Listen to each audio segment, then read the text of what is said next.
Ja, idag är det för glasskula. Jag ska göra en hellackering här. Och det är viktigt att man har skydden på sig som alla hör vad man säger. För man ska tänka på sin säkerhet när man ska måla. Och jag har mycket diskussioner om att jag inte använder skyddet. Men det blir faktiskt ganska svårt att förklara. Hoppas du hörde vad jag sa. Ja, det är en stor skillnad att ha mask och utan mask. Jag kommenterar där att man ska använda mer skydd, man ska tänka på det. Jag är väl medveten att vi ska använda skydd. Men vi har testat att göra lackskula med masken på och det blir väldigt dåligt.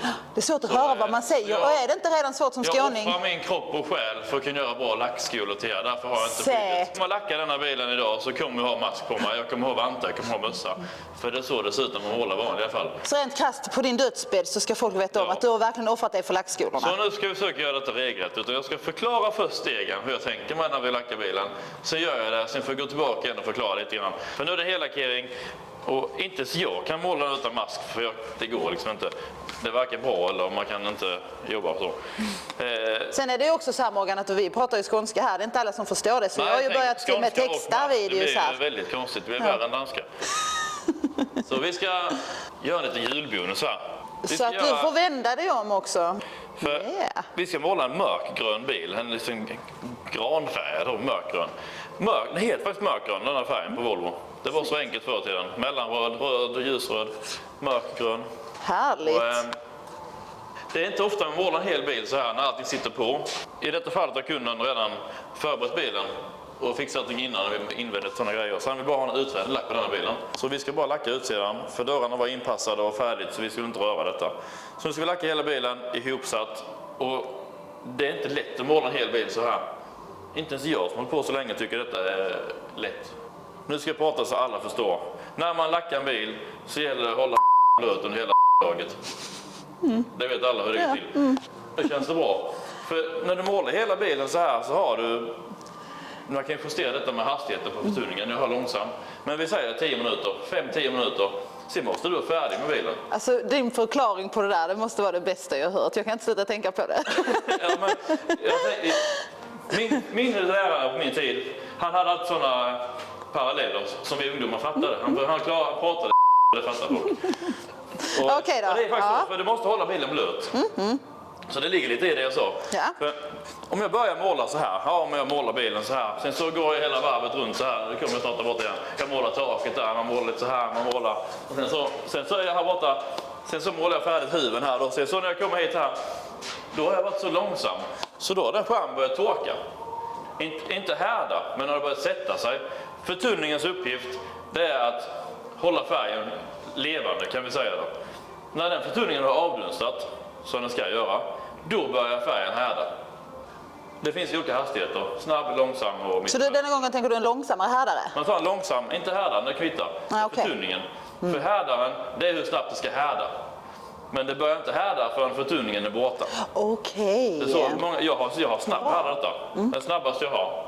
För det har ingen betydelse. För lacken börjar inte härda förrän förtunningen har avdunstat. Men om du har långsam härdare så kan du köpa lite mer tid. Men det mesta är faktiskt förtunningens uppgift att styra hastigheten. Så hur lång tid skulle du säga att man skulle behöva på typ en sån här storlek på bil? Är du nybörjare så behöver du nästan 15-20 minuter. Men det har du inte. För så lång tid har du inte på dig att göra bilen. Så ge dig inte på om du inte har fått in tekniken. Hur lång tid skulle vi säga att du tror att det kommer att ta? Jag vet faktiskt inte. Vi ser det på filmen snart. Hoppas på att jag lackar hela bilen på 5-6 minuter kanske. För vi kommer att köra denna bilen i ett svep så ni får se hela vägen. För tanken med denna videon är att nu ska ni se hur jag lackar bilen, hur jag lägger upp mitt schema. Hur jag kommer att gå lite fram och tillbaka för att hålla blöt. Jag kommer att få gå lite fram och tillbaka nämligen. Jag kommer att få kanske måla skärmen där så jag måste gå runt igen. Och jag målar inte likadant första varvet som andra varvet. Det är också något man ska tänka på. Många säger att vi ska börja med taket. Okej, då börjar vi med taket här. Vi lägger taket. Stoftet som kommer här då, det blir alltid stoft. Var lägger sig stoftet? Det lägger sig här på lacken. Om du hade känt på lacken där då och inte målat färdigt, hade det varit helt strävt, typ som damm över hela bilen. Och det vill du inte ha. Därför är det bättre om man börjar nerifrån. Det är en smaksak såklart. Jag kommer börja nerifrån, för då ryker det neråt. Så när jag har målat halva bilen här så är det ingen stoft på taket. Då är det fortfarande fint på taket. Så när jag kommer uppåt, sen tar jag taket. Halva eller hela? Ja, ungefär upp helt. Sen tar jag andra sidan, målar halva bilen upp och sen tar jag taket sist. För min box trycker luften neråt. Så målar här nere så kommer luften som tryckas lite neråt så här. Det kommer att ryka uppe, men inte så mycket som du gör på tvärtom. Men sen när jag lägger sista varvet, då gör jag tvärtom. Då vill jag inte göra så här.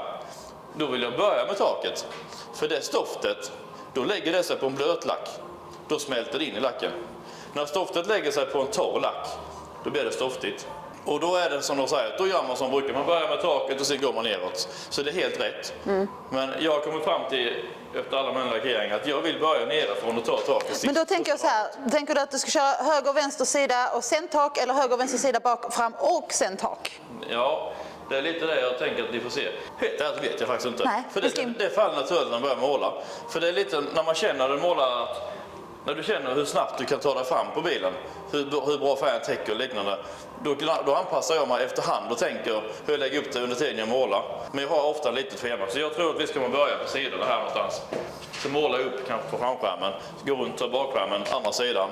Sen går jag tillbaka, och tar jag huven, andra sidan. Och så man ska kunna överlappa så här fram och tillbaka. För jag måste hålla den blöt, för det får inte vara för länge emellan. För då börjar den torka där. Hade jag då inte lagt upp det rätt så hade jag varit tvungen att gå tillbaka och lägga kanske bagageluckan då, för jag har glömt att göra den. Ja, då kommer jag stofta ner någonting annat. Precis. Ja, det låter ju verkligen som att det är från fall till fall. Du får nästan prova och se hur du tar dig igenom det här. Ja, men lite så. Nu har jag gjort sådana innan kanske. Ja. Så jag ska starta boxen. Och nu är denna blåst och tvättad. Jag ska köra lite med klippduken. Och så blåser man alltid sista gång med. För jag brukar säga att handen ljuger inte. När bilen är tvättad och ren så här, snyggt och fint, så kan det alltid känna lite mikroskopiskt ändå. Även om du tar med klippduken kan man känna lite med handen. Det syns inte, det märks inte, men man kan känna lite. Brukar du använda klippduk? Nej, faktiskt inte. Ja. Men jag ska göra det ändå. Men jag tar Varför använder du klippduk, tänker jag, för de som undrar? Ja, klippduken är ju... Det finns olika klippdukar. Det kan vi också ta. Det finns klippdukar som är till för innan du lackar. Det finns klippdukar som du ska ta på basfärg. Du tänker att man får aldrig röra basfärgen. Nej, det får du inte göra. Därför finns det speciella klippdukar just för detta. För när du gör en fade på basfärg, då lägger färg och sen fejdar ut den. Då blir det stoft på andra änden oftast, eller liknande. Det kan du ta väck med klippduken. Men den är väldigt icke-klibbig. Konstigt. Halvklippduk. För att ta du klippduk på en basfärg, då blir det klisterrester och den hänger med sig. Så där finns speciella. Så ta inte den vanliga på basen. Jag gör inte det heller. Vad finns det mer då? Att man blåser för handen ljuger. Så 2 klippdukar eller handen, men du brukar köra handen? Jag brukar köra handen. För nu är den tvättad med silikon, den är tvättad med alkoholtvätten. Och nu säger jag silikon. För i vår bransch säger man att ta silikonen. Det låter väldigt fel. Men det är avfettningen. Det är en avfettning. Jag kallar det silikonavfettning. Silikonentfärner säger vissa. Silikonborttagare heter det också. Det är lite vilken tillverkare vad det står på flaskorna. Men jag tycker att det är en silikonavfettning. Och silikonavfettningen tar ju då såklart bort silikon. Saker som förstör. Det är väldigt bra för kära också. Om du tvättar bilen och har mycket kära, tar du silikonavfettningen så syns det jättebra. Därför tycker jag att det är en avfettning. Ja, men det är perfekt. Så jag ska starta boxen. Jag ska blåsa av lite grann och känna så att det är någonting kvar. För det är så att det är alltid lite kvar, det blir det inte av med. För nu är boxen avstängd, vilket gör att du har smutsig luft här inne som kommer utifrån överallt. Det lägger sig alltid en liten hinna på det så här. Så du måste alltid, hur mycket du tvättat och blåst den, när boxen är igång och du får in bara friskluft som är filtrerad, då torkar du sista gång. För då vet du om att då får du inte in något nytt smuts, utan då är det bara ren luft här inne. Så jag ska starta upp boxen och sen ska jag börja blåsa. Det är en ganska viktig grej att tänka på. Om man målar mycket, som vi gör, innan du börjar måla, ta slangen och räta ut slangen så här. Riva ut så du har en lång slang. Så du slipper stå mitt i målningen och börja svinga upp en gammal slang. För när jag är färdig med denna bilen så kommer slangen vara hälften så lång. För någon konstig anledning så blir den mycket mindre. Så tänk på att ha en lång slang så du slipper fastna någonstans på vägen. Du har ont om tid. Spara tid. Jag har förberett här. Jag har 1, 2, 3 koppar med färg redan. För jag tror att det är ungefär vad det kommer gå åt. Så när jag känner att en börjar ta slut, då skiftar jag direkt så jag kan måla vidare. Så jag slipper avbrottet då. Och när jag har målat sidan och jag känner att jag har bara halva koppen kvar, det räcker upp till taket, då tar jag en full kopp så jag slipper byta mitt i taket. Så tänka, planera ditt jobb lite grann.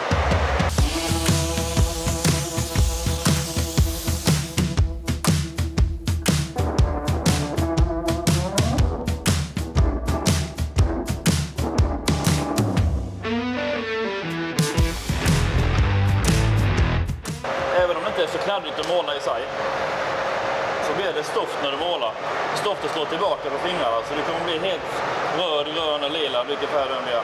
Så det är rätt så skönt att ha vantar på sig. Men när du målar så här så stoftet hamnar. Täck gärna över, för här kan gärna bli en skarv så här. Då har du en rand här när du är färdig. Så försök att täcka så du har täckande armar så här. Mössa för hårets skull, masken. Du kan ha luva också. Jag kör med en 3M-mask. Det finns dammfilter och det finns partikelfilter och kolfilter och alltihopa. Det ska sitta tajt när du har den på dig. Det ska sitta tajt här. Så det inte läcker in på sidorna, för det ska andas genom filterna. Nu kör jag igång.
lackade taket.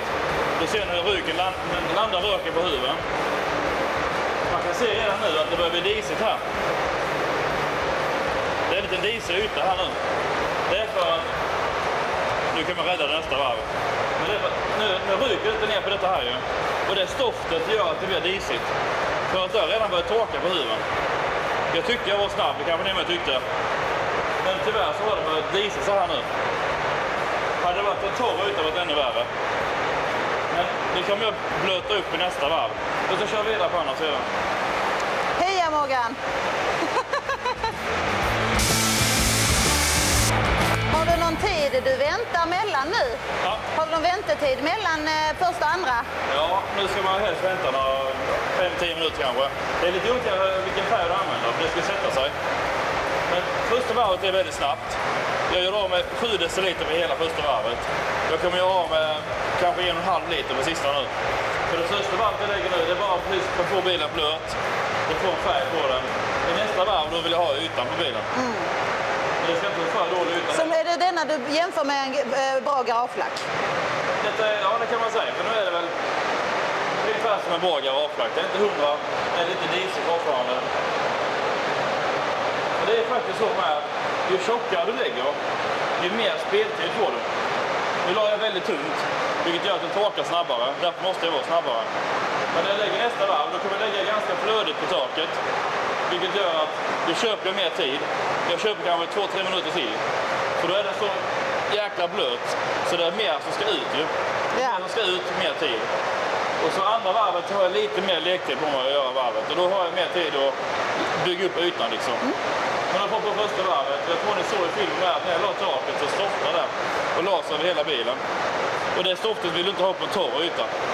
Så du vet själv hur noga det är när du ska blåsa, det får inte vara något dammkorn kvar. Lägger du taket först, då har du 1000 sådana dammkorn på huvudet. Så i detta fallet så körde du ju nerifrån och upp runt hela bilen sen taket sist? Och nu läste jag att du kan börja med taket, göra det jättefint, fin yta, jobba man neråt. Men fortfarande här, höger vänster sida, för att hålla det blött. Jag ska fylla på, så är det lagom att köra nästa varv. Nice! Heja Morgan! Då var det dags att lägga det avgörande varvet. Ja. Det är nu man ska försöka få till ytan, helst inga ringningar och täckning och allt det här. Och nu är bilen grön, och man ska få till det sista. Och du kan lägga mer i andra varvet än första, för det blir inte lika lätt. För det är som ett många kallar det killlager. Och då man känner så här nu. Så är det lite mycket så här. Och den är så pass att det här är nu. Jag får inte svär på fingrarna. Ja, då är det ju... Och det har gått 10 minuter nu. Så det torkar inte snabbt. Torkar snabbt, ja.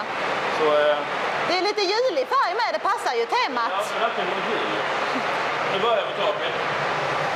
Man kan måla på många sätt. Gå på ena sidan. Jag brukar börja i mitten och gå mot mig.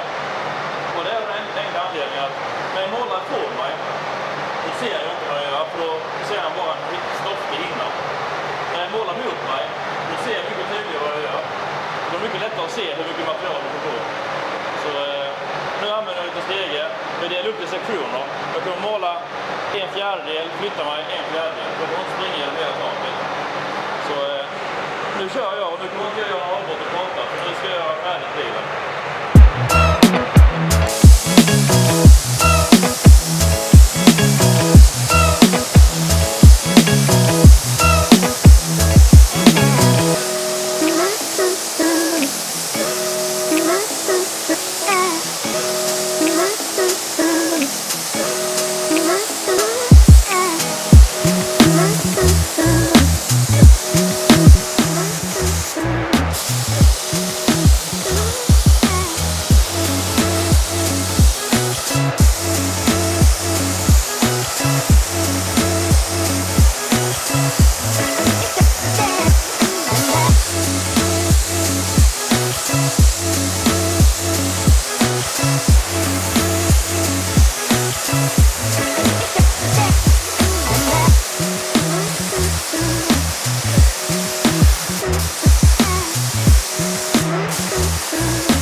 färdigt framför till exempel.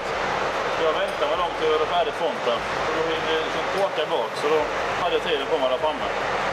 Jag hade målat färdigt hela skärmen. Sen gått runt och målat där, då hade hon torka här framme. Så där har vi en julagrön. Ja, vad fint Morgan. Och nu är detta en tvåkomponent. Ingen garlack, och den blir blank ändå. Så då behöver man ju inte lägga Man lägger klarlack. bara 2 lager. Man lägger inte 3, man lägger 2. Det räcker där. Så du ska anpassa grunden så att du täcker på 2 varv. Är det mörk färg, mörk grundfärg. Så du slipper lägga 3 varv. För lägger du 3 lager och då är risken stor att det börjar rinna och du får dålig yta, tappar glans. 2 lager kvar. Här har vi den. Där har vi den. Bra jobbat Morgan och härligt att kunna fira in julen med en Amazon. Se på den filmen då till det tog några. Ja. Det kan inte jag svara på just nu, men jag kan skriva in texten i videon. Jämför med första och andra varv. Okej, men vi får göra så här. Du får gissa så får du se videon själv sen. När man väl målar så går tiden så jäkla snabbt. Ja. Det känns som man känner sig snabb. Det blir inte det. Men jag gissar på att det tog... Per omgång då. Första omgången tog jag nog 3-4 minuter. Ja, Jag tror att andra tog mellan 6-7 minuter. okej. Jag kommer... Det är det jag har. Jag brukar inte få tiden på mig själv. Men 6 minuter är ganska länge. Men det känns som en jättesnabb stund när det väl står måla. Vi kanske får nästan göra så här att hade du väldigt långt från marginalen så får vi ge dig ett straff på vår uppesittarkväll den 30 december. Ja. Så får man gå in och kika. Vi ska köra livestream med Morgan. Jag tyckte om detta här för att det var kul att se hur vi gjorde. Ja, men jag vet vad du ska göra. Du ska äta lite grejer i sådana fall som vi har köpt. Ja, Det kan bli roligt. En challenge. en kärlek. Ja, Ett nytt år nalkas och vi ska resumera det gamla året. ja härligt. Det har varit. Så himla kul. Jag ser fram emot det. Har du något mer att invända in i lackskolan då? Så jag tyckte fan detta blir ganska okej. Ja, tycker jag med.